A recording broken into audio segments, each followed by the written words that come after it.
ang mga kwento ng pag-ibig, kwento ng buhay at kwento ng pag-asa dito sa Barangay Love Stories. Love Stories.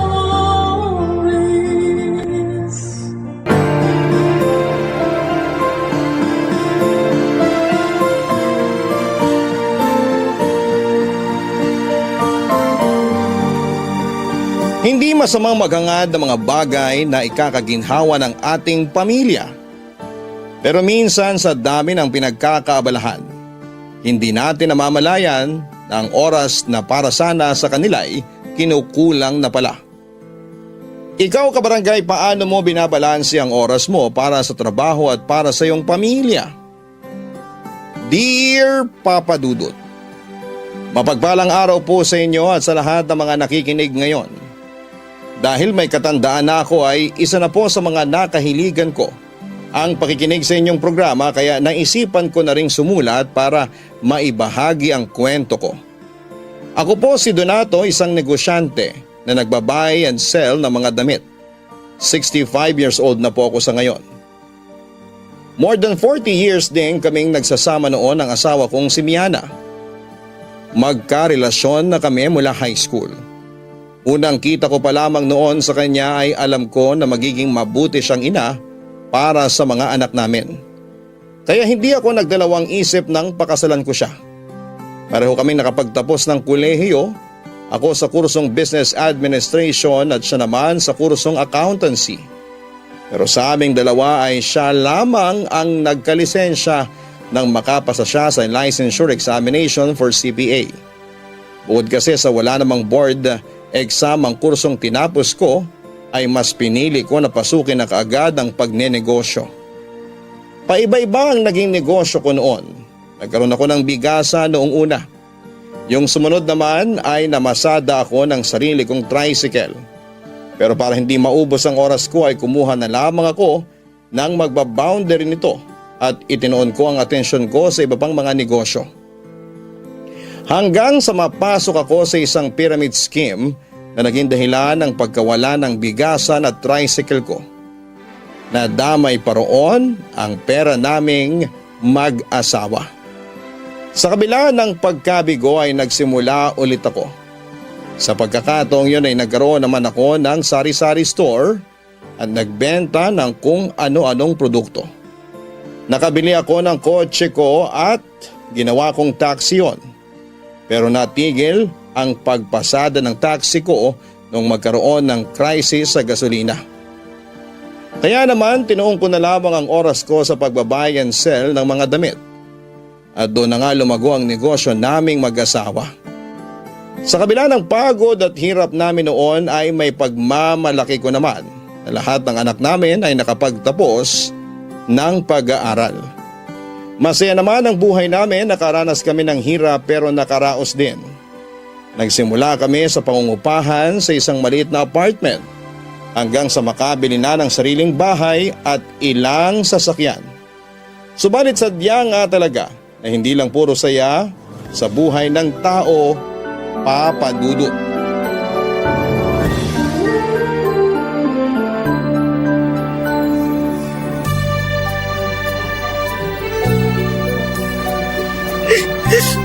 Ate Cheryl, ano nangyari kay Mama? Katatawag lang sa akin ni Kuya kaya ngayon lang ako nakarating dito sa ospital. Wala na si Mama! Wala na siya, Kervin! Ano? Paano nangyari yun? Kausap ko pa siya kaninang umaga. Kuya Regan, totoo ba yung sinasabi ni ate? Oo, massive heart attack daw yung nangyari, sabi ng doktor. Si Papa? Nasaan si Papa? Saan pa nga ba? Di nandun sa tindahan niya. Yun lang naman mahalaga sa kanya Si Ate Jazz, alam na ba niya? Oo, nasabihan ko na. Walang kasama si Mama sa bahay nung inatake siya. Kung sana mas napaga pa tayo ng dating, kasama pa sana natin siya ngayon. Ang daya naman ni Mama. May usapan pa tayo Magla-lunch pa sana tayo na magkakasama. Mga anak, nasaan yung mama nyo? Anong nangyari? Dumating ka pa. Bakit kayo ka lang dumating? Nasa palengke ako, anak. Abala kasi ako kaya huli na nung masagot ko yung tawag ni Jazz. Sabi niya, dumiretso na raw ako rito sa ospital. Ano ba nangyari? Sabihin niyo naman mga anak, parang sasabog na tong dibdib ko sa kabay. Kervin! Pa, wala na si Mama. Iniwan niya na tayo.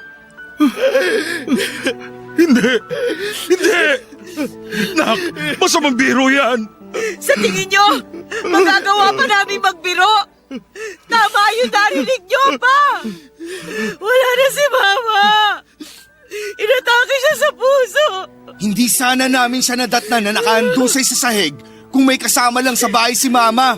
Kung nandun ka lang sana pa. Sana may nakapagdala agad sa kanya sa ospital. Anak, bakit ganyan ka magsalita sa akin? Bakit parang ako'y sinisisi mo sa pagkawala ng mama nyo? At bakit hindi? Nasaan ka ba? Ha? Wala ka sa tabi niya!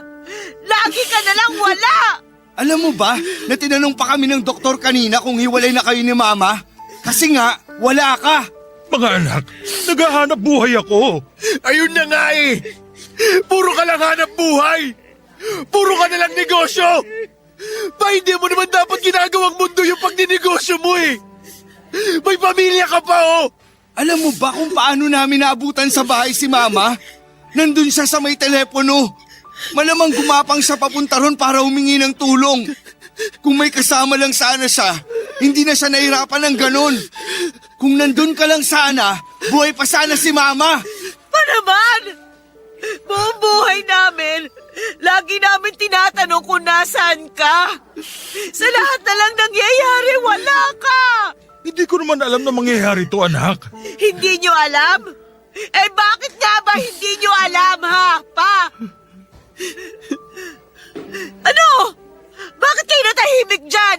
Habang iniisip niyo yung sagot, dun muna kami kay Mama. At kung pwede, huwag ka munang sumunod sa amin. Papadudot simula noong araw na yon ay hindi na ako kinausap ng mga anak ko. Kahit sa pag-aayos ng para sa libing ng asawa kong si Miana, mga asawa nilang nakipag-ugnayan sa akin.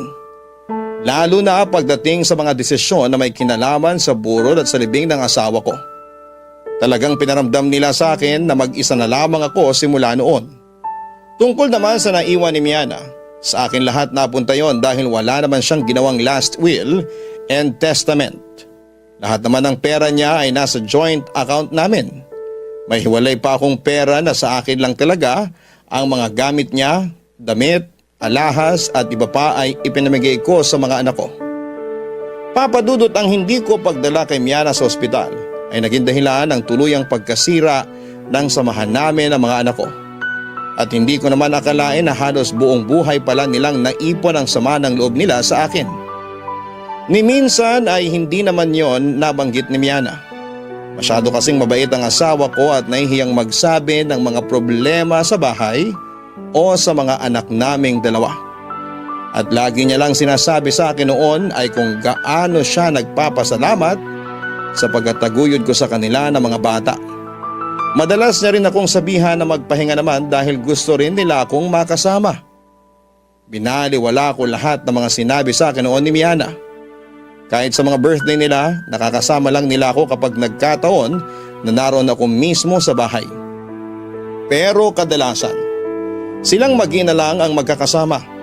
Sa kagustuhan kong maging maganda ang buhay namin, ay hindi ko na pala namamalayan na ang buong atensyon ko ay tinuong ko na lamang sa paghahanap buhay. Gustuhin ko man na mapalapit ulit sa kanila. Hindi ko na alam kung papaano yon gagawin at kung saan magsisimula, Papadudot.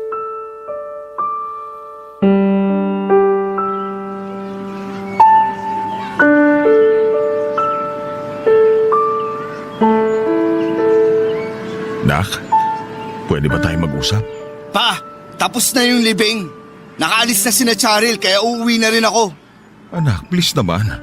Huwag niyo naman gawin sa akin to. Masakit din naman para sa akin yung pagkawala ng mama niyo. Talaga pa? May pakiramdam ka pa pala? Kala ko kasi pati puso mo gawa na sa pera. Yung perang ikinagagalit mo, yun ang bumuhay sa inyo magkakapatid, anak. Pa, pwede ba? Huwag nyo nang ipilit na parang pera lang yung mahalaga sa isang pamilya. na pera lang yung kailangan naming lahat, pati ni Mama. Nagkasundo kami ng mama niyo noon na siya'y may iwan sa bahay at ako nang bahala sa mga gastusin. Kaya siya yung lagi niyo nakakasama at ako yung palaging wala. Pero hindi ibig sabihin nun na mawawala na kayo ng pakialam sa amin. Lagi kayong wala. Sa lahat ng graduation namin, si Mama lang yung nakakarating. Sa lahat ng celebration, siya lang yung kasama namin. Hindi niyo man ako nakakasama. Sinisiguro ko naman ang lahat ng kailangan niyo naibibigay ko.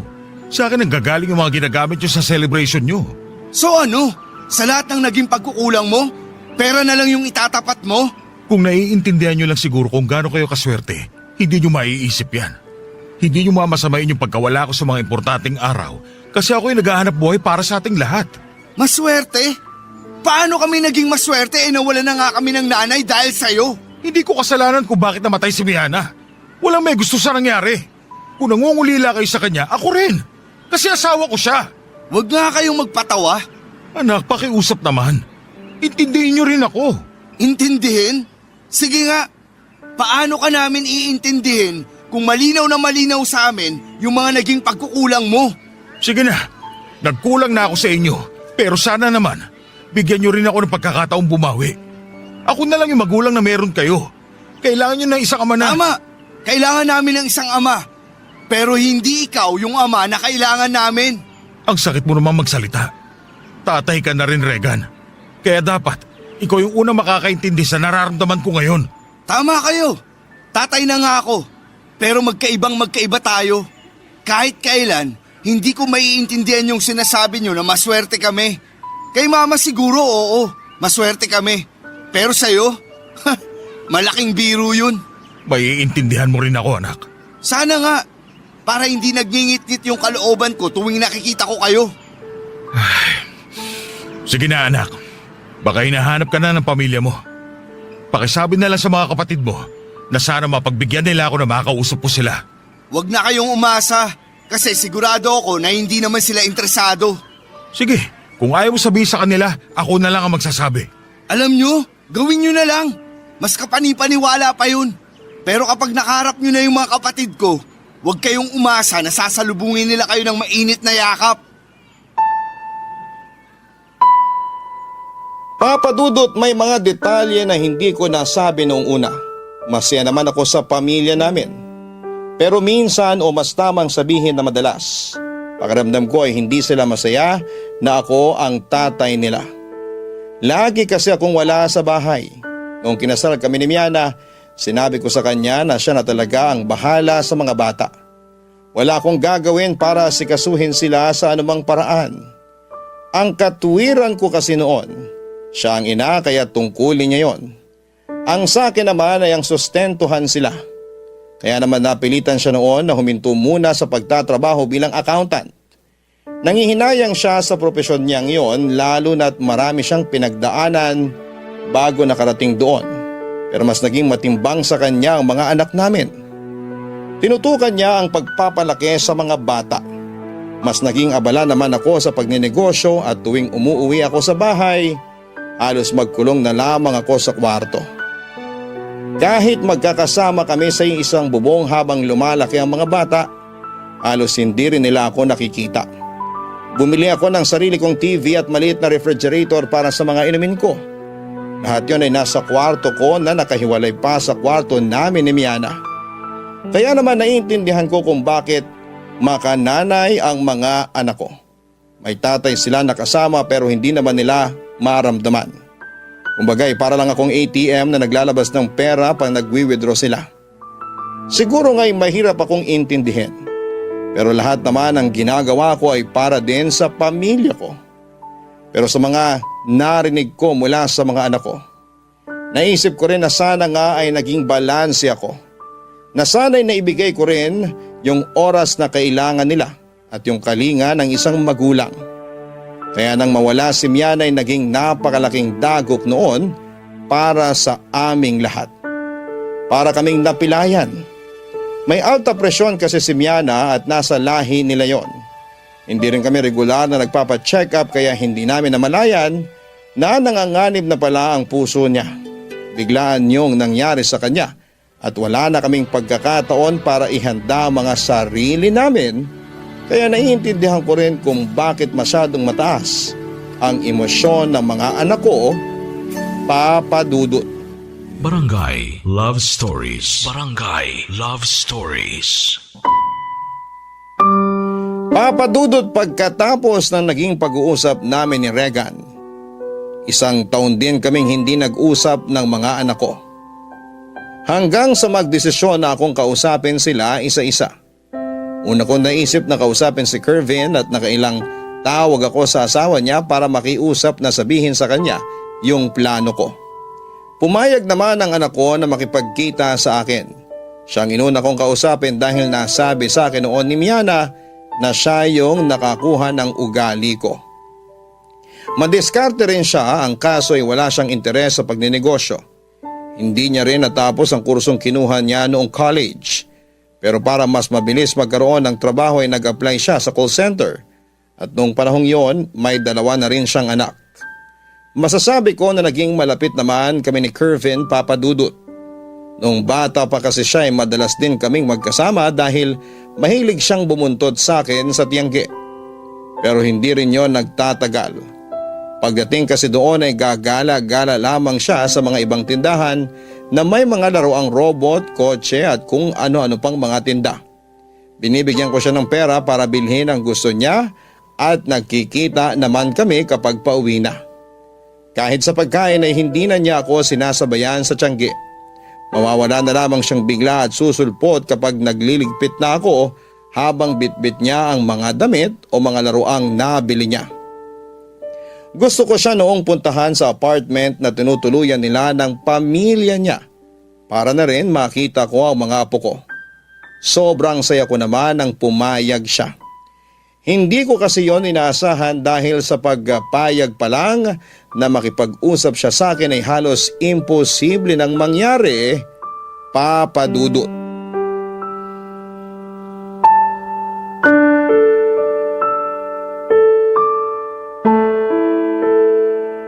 Nak, salamat ha. Pumayag ka na, pumunta ako rito sa apartment nyo. Asawa ko may gusto nito. Kung hindi dahil sa kanya, hindi rin naman ako papayag na mag-usap tayo. Kinumbinsi niya lang ako. Bakit naman kailangan ka pang kumbinsihin, anak? Paseryoso ba kayo? Tinatanong niyo talaga yan? O siya, sige na. Alam ko namang hindi nyo pa rin ako napapatawad sa pagkamatay ng mama nyo. Buti naman alam mo. Pero anak, tatay mo pa rin ako. Kahit na gusto mong kalimutan yun at ibaon sa nakaraan mo, hindi mo maitatanggi yung katotohanan na ako pa rin Kung pumunta lang kayo rito para sa drama na yan, makakaalis na kayo. Hindi ko na kasi alam kung paano ko pa kayo kakausapin. Lahat na lang nasabihin ko hindi nyo gusto. Lahat na lang kinagagalit nyo. Kaya mas maganda siguro kung pag-usapan na lang natin yun. Huwag naman sana yung ganito, na parang gusto nyo na lang ako kalimutan. Yung nga yung masakit pa eh. Akala mo kami yung nakalimot sa'yo. Pero yung totoo, kami yung kinalimutan mo. Nakalimutan ko kayo? Paano nyo nasasabi yan kung halos buong buhay ko nagtatrabaho ko para masustentuhan kayo? Sige nga, sabihin mo nga sa akin kung kanino nanggagaling yung pinagtutuition nyo?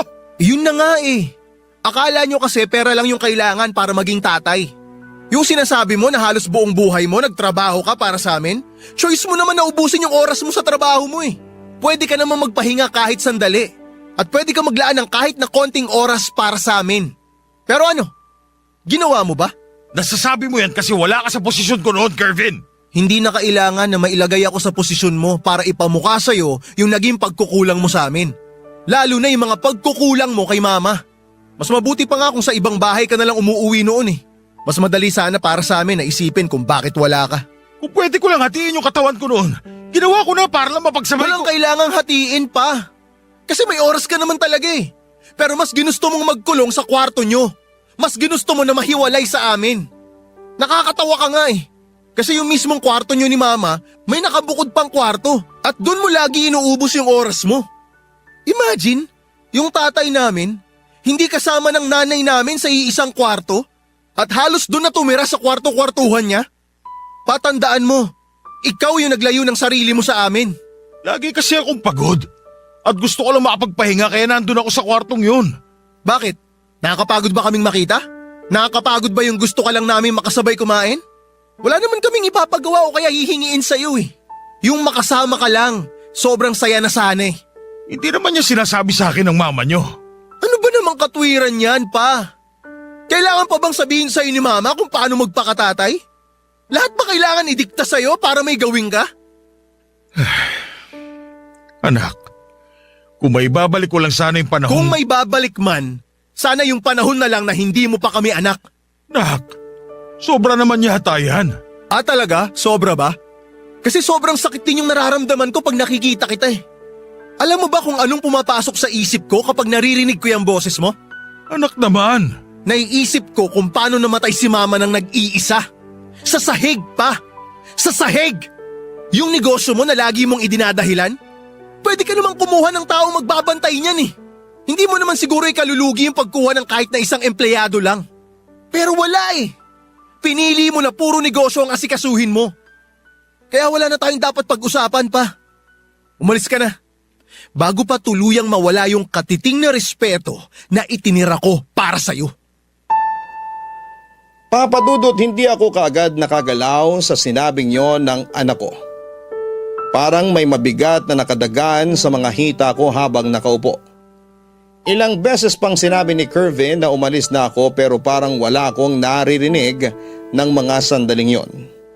Sinubukan kong ipaalala sa bunso ko yung mga naging bonding namin noon at kung paano ko siya napapasaya. Pero sinabi niya na hindi na siya bata na kaya pang suhulan. Naisip ko na lamang noon na sana'y pareho na lamang kami ng asawa ko na inatake at sabay na nawala. Ang hirap palang maiwan, ang hirap pala kapag napagbuntunan ka ng sisi sa isang bagay na hindi mo naman sinadyang mangyari. Sa nangyari noon sa pag-uusap namin ni Kervin, parang ayaw ko nang ituloy ang pakikipag-usap sa iba ko pang mga anak. Kung sa bunso pa lang namin ay masyado nang masasakit yung naririnig ko. Hindi ko alam kung ano pa yung susunod. Pero sa kabila ng pag-aalinlangan ko ay tinuloy ko pa rin ang pakikipagkita sa anak kong si Cheryl. Sabay ko sana silang kakausapin ni Jazz. Pero nagkataon namang may importante itong lakad noong araw na yon. Hindi naman pwedeng ipagpaliban yung pakikipagkita ko sa kanila dahil sigurado ako na hindi papayag si Cheryl na marisked yon. Kaya naman kahit wala yung isa kong anak ay tumuloy pa rin ako, Papa Dudut.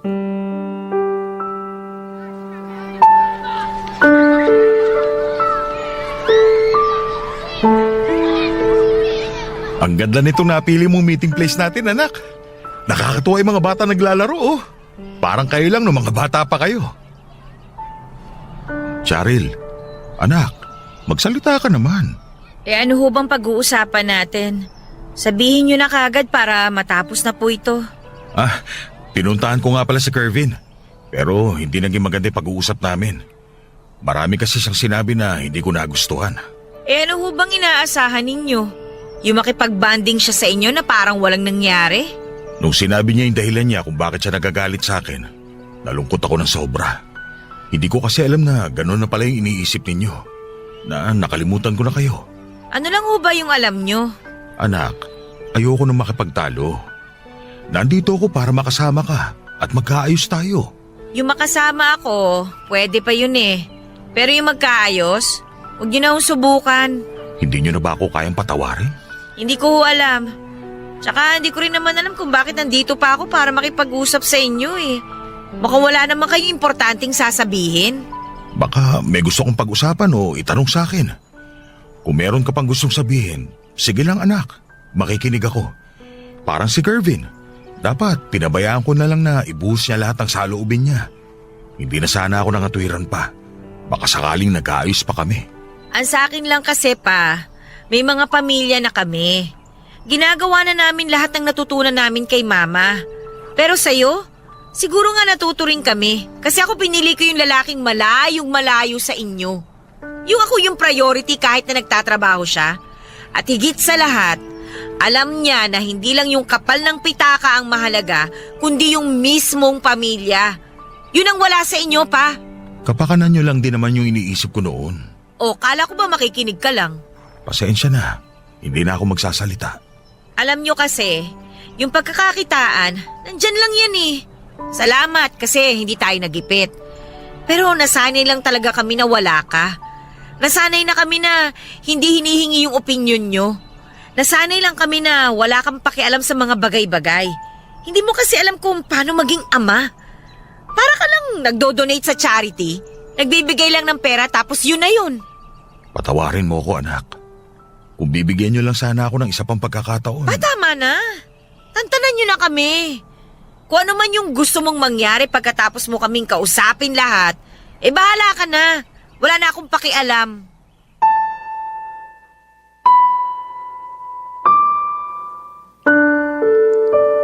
Papadudot, tuyong-tuyo na ang mga mata ko sa kakaiyak.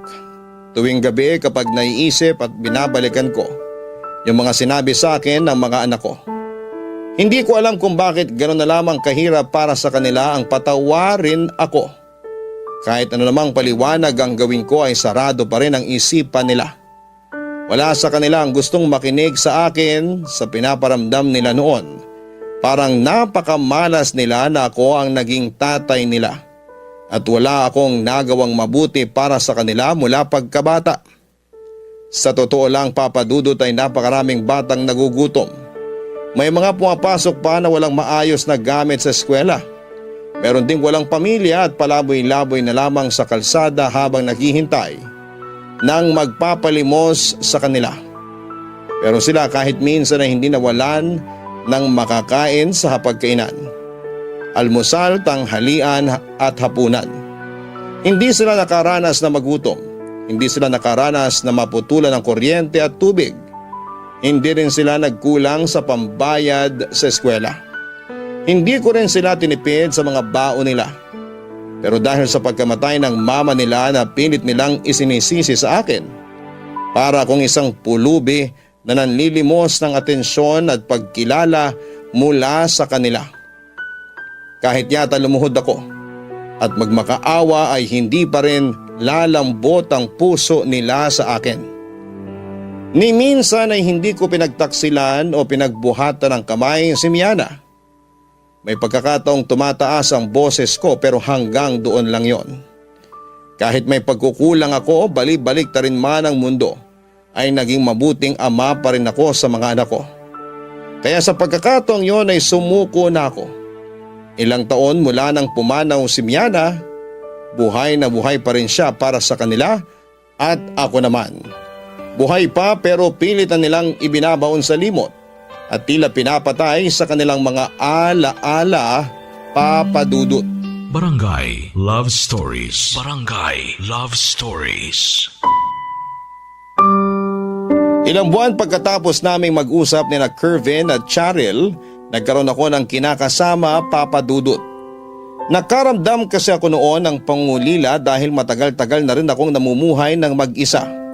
Pakiramdam ko ay kailangan ko na ng taong masasandalan at mapagsasabihan ng mga bagay tungkol sa mga anak ko. Tawagin niyo na lamang po siya sa pangalang Neri. Mas bata siya kesa sa bunso kong si Kervin. At siya nga rin po pala ang tumulong sa akin para makasulat sa inyo. May anak siya sa pagkadalaga at dahil sigurado na ako sa kanya, ay nagsama na agad kami. Nagplano na rin ako na i-adopt legally ang anak niya dahil matagal na raw na hindi nahahagilap ang ama ng bata. Lalo pang sumigla ang negosyo ko. Hindi na ako nakipag-ugnayan sa mga anak ko dahil ayaw ko nang masaktan ng paulit-ulit. Ibinigay ko na lamang sa kanila yung hinihiling nila na tantanan silang magkakapatid para wala ng gulo. Itinatak ko na lamang sa isipan ko na kung ayaw nila sa akin ay hindi ko na ipipilit pa ang sarili ko bilang ama nila. Ilang beses ko pa kasing sinubukan noon na humingi ng tawad pero nagawa nila akong ipagtabuyan na parang isang tao na may malalang sakit na takot silang mahawa. Kaya naman nagulat na lamang ako nang may matanggap akong mensahe mula kay Regan na humihingi ng pagkakataong magkita kami at mag-usap. Hindi ko alam kung anong gagawin ko noon. Sa lahat kasi ng mga anak ko ay siya yung pinakamatapang kaya inaasahan ko rin na siya rin yung pinakamasakit magsalita. Kahit biro lang ay may pagkabrutal pa rin siya. Laging may laman ang sinasabi niya. seryoso man o nagpapatawa. Naganap ang pagkikita namin sa bahay kung saan sila lumaking magkakapatid. Doon pa rin ako nakatira pero kasama ko naroon si Neri at ang anak niya. Akala ko noon ay si Regan lang ang darating. Pero nagulat ako nang isama niya ang dalawa pa niyang kapatid, Papa Dudut.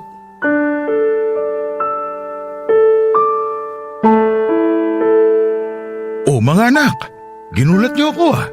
Pa, isinama ko rin sina Charil at Kervin. Hindi nakasama si Jazz.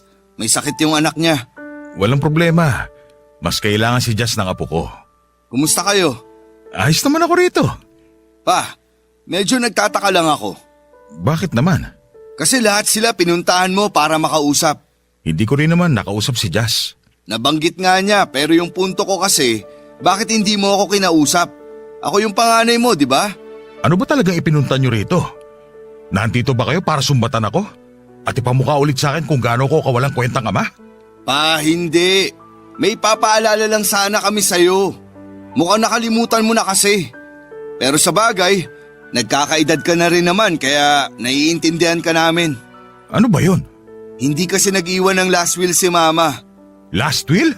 Tama ang narinig nyo. Hindi gumawa ng last will si Mama. Kaya lahat ng ari-arian niya, sa'yo napunta. Abay, natural lang yun kasi ako yung asawa niya. Talino mo rin, no? Alam mo kasi na sa'yo mapupunta lahat. Hindi ko gusto yung tabas ng dila mo, Regan. Dediretsahin ka na namin. Pero ako na lang muna yung magsasalita para sa kanila bilang panganay. Gusto namin na gumawa ka ng last will and testament. Para ano?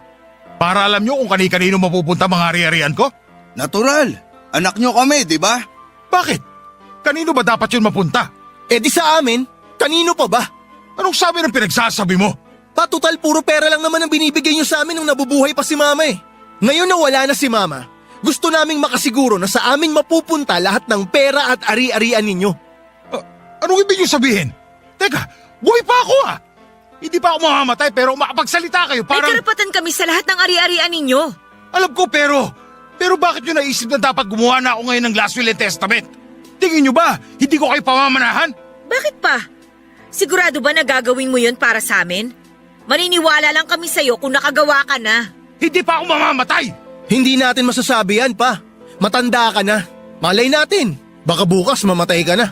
Tsaka kung nagawa mo kaming kalimutan ng ilang taon matapos mamatay ni Mama, hindi kami nakakasiguro na kami pa rin ang pamamanahan mo. Kailangan mong panagutan yung pagkukulang mo sa amin. Pero malamang nakalimutan mo na yun kasi… Kasi ano, Regan? Ha?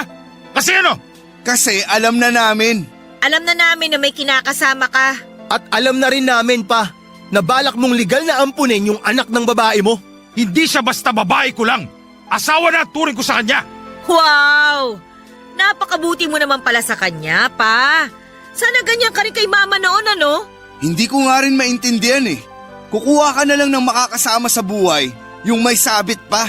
At nakakatawa na gusto mo pang mag-ampo ng hindi mo kadugo, samantalang may mga anak ka naman. Tama! May mga anak naman ako. Mga anak na masyadong matitigas ang puso at mas piniling talikuran ako. Papa Dudut, inaasahan ko nang babanggitin nila noon yung tungkol sa kinakasama ko at sa pag-aampun ko dahil hindi ko rin naman itinago yon. Parang namanhid na naman ang katawang ko sa mga narinig ko. Pero sa pagkakataong yon ay hindi ko napigilang makaramdam ng galit. Nung una pa lang na binanggit ni Regan ang tungkol sa last will and testament, nagkaroon na ako ng ideya kung bakit nandun silang magkakapatid. At kahit wala roon si Jazz, alam ko na pareho lang din ang mga kapatid niya ang sasabihin niya. Hindi ko akalaing magagawa nila yon sa akin, Papa Dudut. Buhay pa ako at malakas pa pero parang gusto na nila akong mawala. At sa pagkawala ko ay gusto nilang masigurado na sa kanila mapupunta lahat ng pinaghirapan ko. Gusto nila na sa kanila ko ipangalan ang mga maiiwan kong negosyo at sisiguraduhin na sila lang ang tatanggap ng lahat. Gusto kong sabihin na hindi ko naman sila pinalaki ng ganon. Pero naisip ko rin yung lagi nilang sinasabi na hindi naman ako ang nagpalaki sa kanila kundi ang mama nila. Nung una ay sising-sisi ako sa nagawa ko sa kanila. Hinayaan ko sila na batuhin ako ng masasakit na salita. Matiwasay ko yung tinanggap lalo't naisip ko na maaaring makabawas yon sa sama ng loob nila sa akin. Pero sa ipinakita nilang interes, sa ipapamana ko ay biglang nagbago ang tingin ko sa mga anak ko. Kung hindi ako naging mabuting ama, hindi rin naman sila naging mabuting anak. Wala rin naman silang kabutihang pinaramdam sa akin sa maraming taon ng pagsasama namin ni Miana. Kung nabubuhay lang sana siya, hindi siya papayag na bastusin ako ng ganon ng mga anak namin. Hindi siya papayag na insultuhin ako at ipamukha sa akin na pera lang ang halaga ko sa pamilya namin, Papa Dudut. Nagpatuloy ang pagtatalo naming mag-ama pero sa pagkakataong yon, umalis na si Kervin at tanging sina Charil at Rega na lamang ang naiwan para ipaglaban yung karapatan nila sa mga ari-arian ko.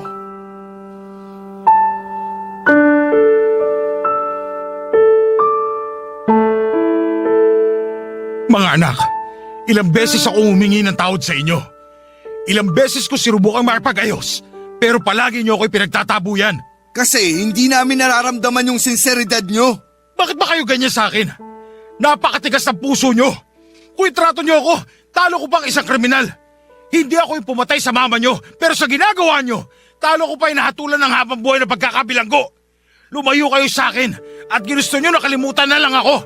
Tapos ngayon, babalik kayo rito para ipamukha sa akin na may karapatan kayo sa pera ko. Totoo naman ah. May karapatan kami sa pera nyo. Lagi niyong dinadahilan yung paghahanap buhay nyo kapag wala kayo, di ba? Kaya utang na loob nyo sa amin na nagkaroon ka ng maraming oras para magnegosyo. Ang sasama na ugali nyo. Pinalaki kayo ni Miana ng maayos, pero ngayon, ganyan yung ipapakita nyo sa akin? Pwes, mas lalo nyo lang pinatutunayan na hindi kayo karapat-dapat pamanahan. At sinong pamamanahan mo?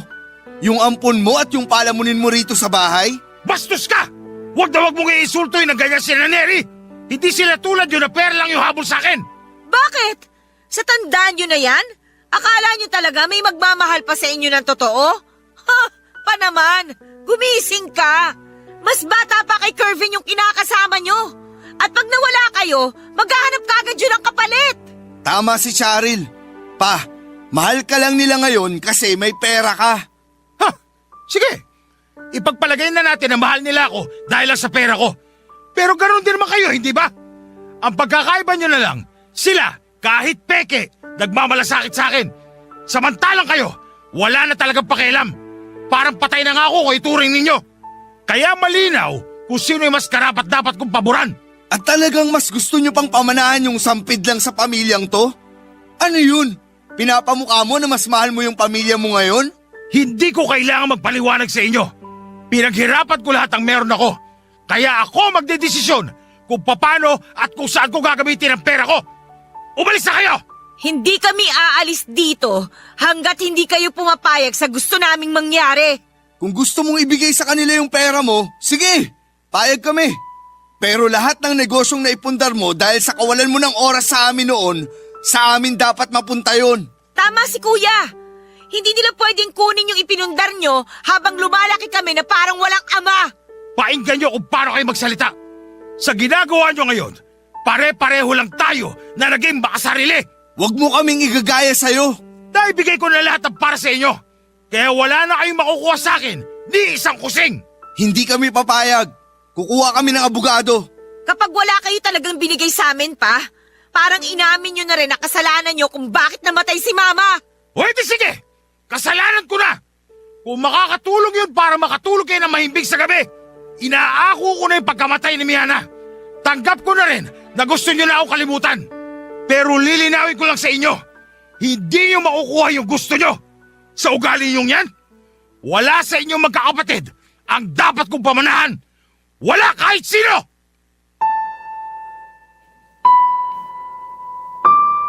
Papa Dudut, kinailangan ko silang palisin sa pamamahay ko ng mga sandaling yon.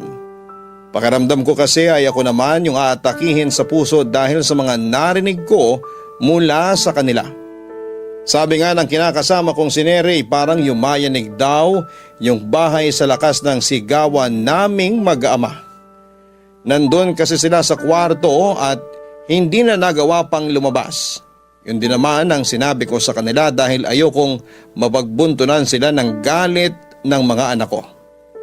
Pagkatapos ng sagutan namin yon ay hindi ko inaasahan na tototohanin nga ni Regan ang pagkuha ng abogado. Nakaschedule na rin kami na magkaharap-harap. Hindi ko alam kung ano ang pwedeng mangyari, Papa Dudut. Hindi ko na sila kilala. Kung pwede lang, ako na lang sana yung nawala para hindi na nagkakagulo ang pamilya namin. Gusto ko lang naman na maging buo kami at makabawi sa mga pagkukulang ko. Pero iba ang gusto ng mga anak ko. Papa Dudut, gusto ko pa sanang hingin ang payo ng mga nakikinig ngayon kung ano nga ba ang dapat kong gawin. Pakiramdam ko po kasi ay malapit na akong masiraan ng bait sa problemang nararanasan ko sa pamilya namin. Hanggang dito na lamang po ang kwento ko, Papa Dudut. Maraming salamat po sa inyo at sa Barangay Love Story sa pagbabahagi ng kwento ko. God bless and more power sa Barangay LS. Ang inyong forever kapuso at kabarangay, Donato. Nagustuhan ng iyong napakinggan? Ituloy yan via live stream sa www.gmanetwork.com/radio. Barangay LS 97.1